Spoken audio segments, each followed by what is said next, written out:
on sport for development. Um, Obviously, sport involves young people and centers around schools. Mona, you worked on one very interesting element of physical education and improving the quality of delivery in schools. Would you tell us, when you started this work, what the situation was, how it was approached, and where you see it heading, the development of these cards? Hello everybody, my name is Mona Shipli, and I would like to start by telling you I have no background in sport. 6 years back, I never saw a sports channel. I never interacted with children. 4 years I worked on a program called International Inspiration. I'm now heading another program for the council, but I'm still advocating for sports. So that's a life transformation that sports can actually do. And when International Inspiration took off, it was the legacy program for London 2012.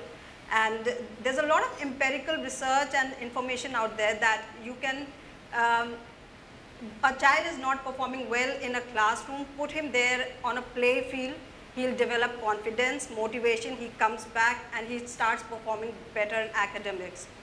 And when International Inspiration happened, we were working at 3 different levels. We were working as British Council, UNICEF and UK Sport, and we were looking at raising the profile of sports at the community level, at the school level and at the elite level. So at the community level, UNICEF were our partners who worked with Magic Bus, and they did an incredible stuff.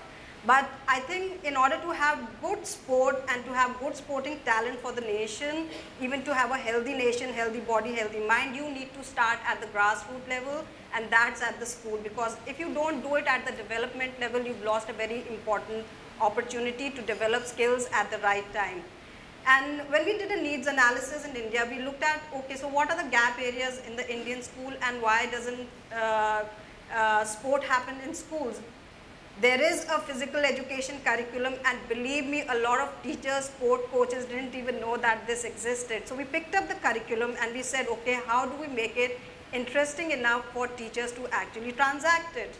And because it was just so very research and academic focused, what we did, we got some experts from the UK. They had a program called TOPS, which was running for 20 years, and it's what about, they have these cards where they have these simple activities in a progressive manner, where you have a small child playing with a very light ball, and then it progresses and goes to a heavier ball for a older child. So it was a very scientific approach that they had in the UK, and we kind of brought that into India and said, we'll look at the curriculum and we'll develop cards, scientific, simple, easy cards which are linked to the curriculum.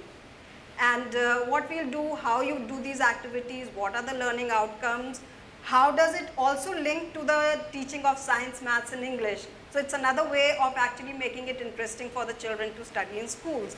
And we developed these cards, and what we did very importantly was we did a pilot in 60 schools in both private, government and state schools. And we did a very detailed monitoring and evaluation. We did a needs analysis, what was the beginning, and even though it was just a 6-month program, we did this pilot where we developed the cards, we trained the teachers, we ran workshops for them, and then we put them into schools, and we said, okay, do it for 6 months.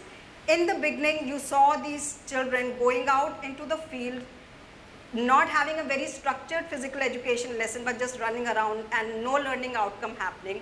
We introduced the PEG cards, we trained the teachers, the children go out into the field, there's an organized 5 group of children doing 5 different activities.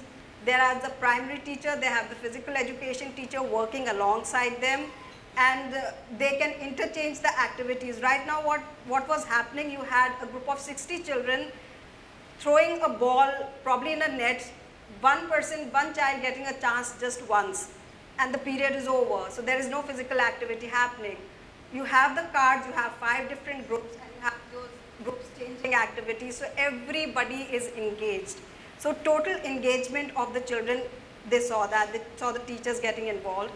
Through the pilot, what we actually came to see towards the end of the pilot is that you have the teachers who say, we never knew we could teach physical education, so they felt empowered. Teachers in India, they started looking after their own fitness levels. children in classes, they look forward to going into the field and getting an opportunity to play finally, and everybody getting an opportunity to learn. Developing skills, which is very important in terms of interaction with other children, team working. We're looking at lifelong learning skills, which you can like never teach them in a classroom. It just happens out there in the field. And if you're looking at 21st century skills, critical thinking, strategic thinking, communication skills, it's happening there on the field, and the children don't even know that this is happening with them. But later on, when they go into higher secondary education or whatever, they see they've developed these skills. So we did this pilot, we did a very detailed monitoring and evaluation. We had stakeholders, we worked with 2 government ministries, which was very important. We worked with the Ministry of Education and the Ministry of Sport. We worked with Special Olympics, and what we did, we brought in the inclusion element in the cards, because teachers in India don't know how to tackle children with disabilities. So we developed a whole set of disability cards that teachers could use to engage children with different problems or whatever. We shared with this report with the government, we developed this model, and finally CBSE, which is the pace setting board for India, which has like 13,000 schools in India, Muscat and Dubai. We have NCERT, this is the national curriculum apex body in India, which has health and physical education as a curriculum, endorsing the PEC cards, and now as part of their teacher training, they have taken it forward as a resource within the education system in India. Again, to simplify this, A, you figured out that physical education was not being delivered in a way that engaged children. The way we all grew up, PT was usually a period you hated. Firstly, probably because early in the morning, and B, because it's boring as hell. So what you did is created ways and means to engage children and to make physical education games that were fun oriented and linked to their classroom curriculum. Now you were smart and fortunate to have worked in partnership with the CBSE and have been therefore able to take it forward into the curriculum of CBSE affiliated schools. What about state schools? Yeah, brilliant. The question I have is, we have a resource available in terms of the PEC cards. We have the government today talking actively about enhancing physical education in schools, and yet I don't see very much happening. Yeah. Till the time British Council and the partners are involved, we just led the program. We like kind of really pushed it and we gave it over to the government. The resources are there, but I think somewhere what's been a weakness is the implementation of the whole program. And so what we have kind of suggested, what will really work is a public-private model where we have corporates who are working with the government, picking up these resources and taking it forward in the schools. The governments are not averse to the fact that they would not like to work with the private organizations, because they would like to see children develop these skills. They would like to see state schools taking it forward. And also what I really missed out was the most important part, that the government, CBSE not only take up the program as part of the universal primary education program, Sarva Shiksha Abhiyan. UNICEF is taking it forward in certain states within India, but that's like a couple of states. But this program has the PEC cards, have the ability to be taken forward in state schools, in real villages, because what we did, we developed these cards so that even in an urban area, a teacher can pick up the card and do it, and a teacher in a rural area where we can translate the cards can pick up the cards and do it. So I think somewhere what is really lacking is the implementation, and where funding needs to come in to actually take this implementation forward. So the tools are there, the resources are there, the benefits have been proven, but implementation needs to be like really taken forward. Rekha, perhaps you can shed some light on what UNICEF is doing with respect to physical education and the RTE in schools. Yeah. So they are taking the program forward in two aspects. One is directly with the state government SCRT schools, where they are also using the PEC cards and some amount of learnings which came from the international inspiration, and there is the grassroots community program which simply trains community sports coaches. So it's going two-pronged, entering into 7 states. Something which I would like to highlight is that, I've worked with a couple of sports federations, being consultants to several excellence-based sports programs. And something that we really need to understand is that sports is not just about excellence. If you see the normal child playing in a village ground, I think that is real sport and play, and the learnings that it transfers to the child is way, way beyond than what we have a perception about sports, and the way we think that sports is simply limited to just creating, sport specific champions, or who really want to pursue it as a profession. Now, this whole background is now being sort of discussed. 6 years ago, I think there were hardly any conversations, no discussions on sports as a development tool, and that is something which we would like to bring it before the audience in totality. It's probably useful also to talk about the government's initiatives in this element of sport. We have a huge youthful population, ranges between 550 million and 700 million youth. Statistics tend to indicate that less than 7% of this number has any form of access to organized sport. In reality, what that translates to is a small ground somewhere, which is usually attached to the primary or secondary school. Those who are inclined towards sport, those who are able to demonstrate better sporting skills, generally get onto the field, and all those who didn't get selected for the team would be sitting on the outside wishing they would play, and over a period of time probably wind up saying, I hate sports. Before we move on to inviting questions, PICA is a scheme that was launched by the Government of India in mission mode.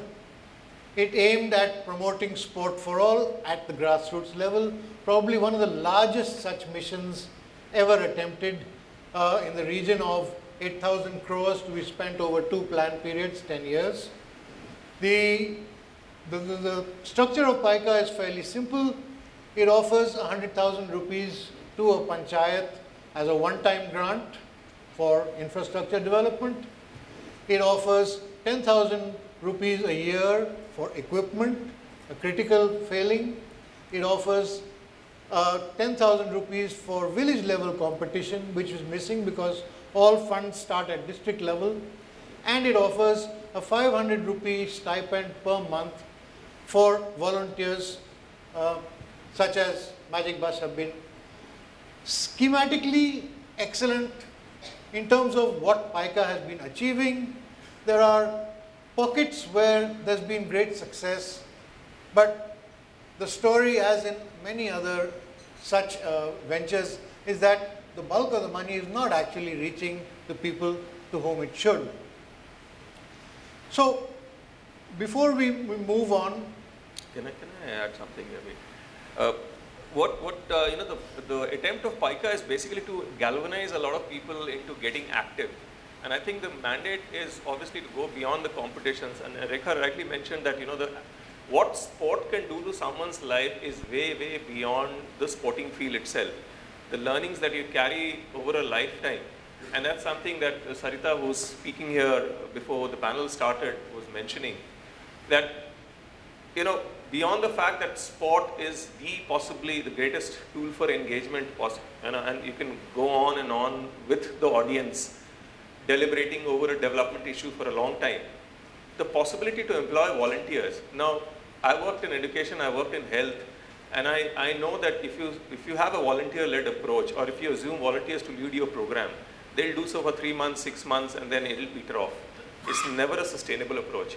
But what we have seen in Magic Bus is that because it is sport and something that is so immensely enjoyable, a child or a youth will love to play as long as he or she gets to play forever, as long as, you're in a certain age group. And that's one of the important attributes of sport that we in Magic Bus managed to exploit, I would say, to come up with solutions which are immensely intense when it comes to engaging with children, with community, with girl children, with youth, with institutions, at costs which are ridiculous. It's like 100 rupees per child per month. Now, which I've not come across interventions within health and education sectors which are as intense, which can match the cost to child ratio.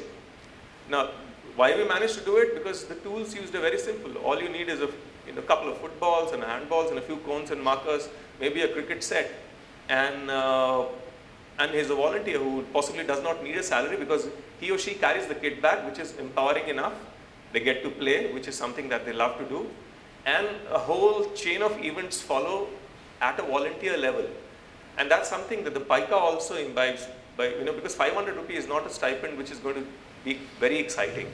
But wherever this 500 rupees and the PICA process has actually, taken roots, it's showing brilliant results. We get communities coming together. There's a lot of, caste and religion and hierarchy barriers being broken within community settings, within the villages that we talk about. Women coming out, girl children coming out, and the whole dynamics of the place changes. It's not just about the sport. So that's what I wanted to urge the audience to think that there's a lot that happens beyond the sport field just because you catalyze this activity somewhere in the middle.